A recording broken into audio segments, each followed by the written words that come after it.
l'interprète de Ta Le Look, Coco, La Roche-Valmont était invité de Jordan Deluxe ce 8 mars sur C8.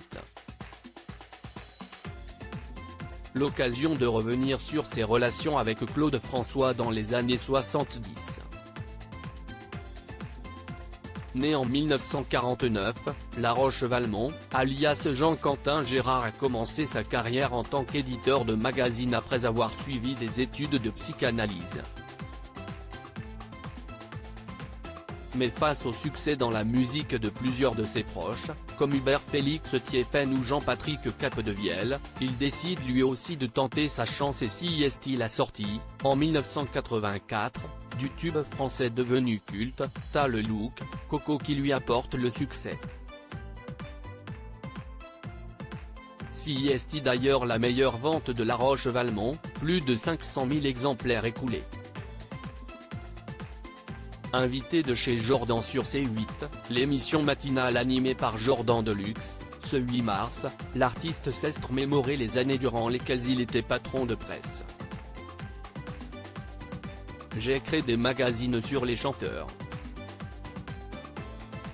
Je voulais rencontrer les idoles de ma jeunesse, plutôt Johnny Hallyday que Claude François, mais j'avais 20 ans, les maisons de disques n'ont pas fait confiance à quelqu'un qui avait pas d'expérience, ils m'ont filé des reportages sur leurs débutants mais c'était Mike Brandt, Alain Chamfort, Patrick Juvet, François Valéry. En quelques mois, ils sont devenus numéro 1 et mes magazines sont devenus numéro 1 des ventes, ce qui fait que j'ai monté un groupe de presse, commence-t-il. Il essayait d'imiter la posture naturelle et spontanée de stars comme Johnny La Roche-Valmont poursuit. Claude François avait repéré que sans grande compétence, j'avais réussi à monter des magazines et lui avait racheté Podium, nous avons été concurrents et il l'a fait avec un tel talent que, après que j'ai mis au dépôt de bilan à Je tendre et salut les copains, lui a vraiment été très fort. J'ai créé en 1973, Privé, et d'autres magazines. Je cherchais pas à faire des coups ou gagner de l'argent, je faisais parce que ça me plaisait, précise celui qui évoque ensuite le caractère de Claude François. Il a toujours été féroce à tout point de vue. Il avait la niaque, c'était un petit nerveux aussi bien au niveau des concurrents chanteurs que de sa vie privée, lâche le chanteur de 73 ans. Personnellement, à part d'avoir créé mon magazine concurrent, il avait le droit, l'année suivante la sortie de Privé, il fait un autre magazine, Absolu, moi ça m'amusait. Il était connu dans le métier, Johnny a toujours dit qu'il essayait d'imiter la posture naturelle et spontanée de stars comme Johnny qui courtisait les filles qui avaient déjà été courtisées, ajoute-t-il.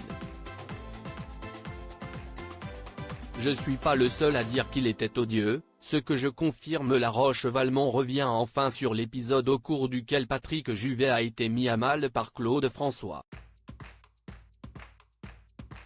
Ce qui m'a beaucoup marqué, il contactait toujours les gens qui avaient fait un tube. En 72 il a contacté Juvet qui allait faire ce qui est devenu le Lundi au Soleil.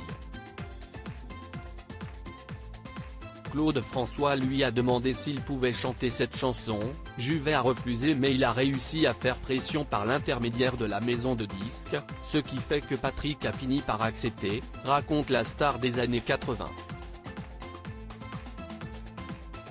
Je suis pas le seul à dire qu'il était odieux, ce que je confirme, il convoque Juvet, Patrick arrive et on lui demande de commencer à chanter, il chante et on le reconduit.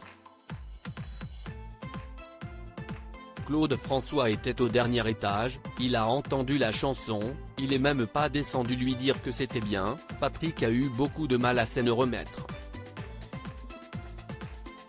Il y a une morale, il a connu une gloire internationale à laquelle Claude François rêvait et qu'il n'a jamais obtenue, avec America, a conclu La Roche-Valmont.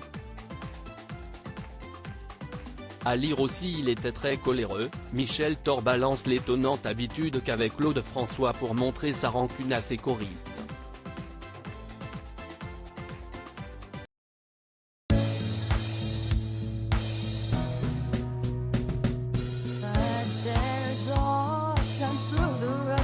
I think you can let me know. Sit down.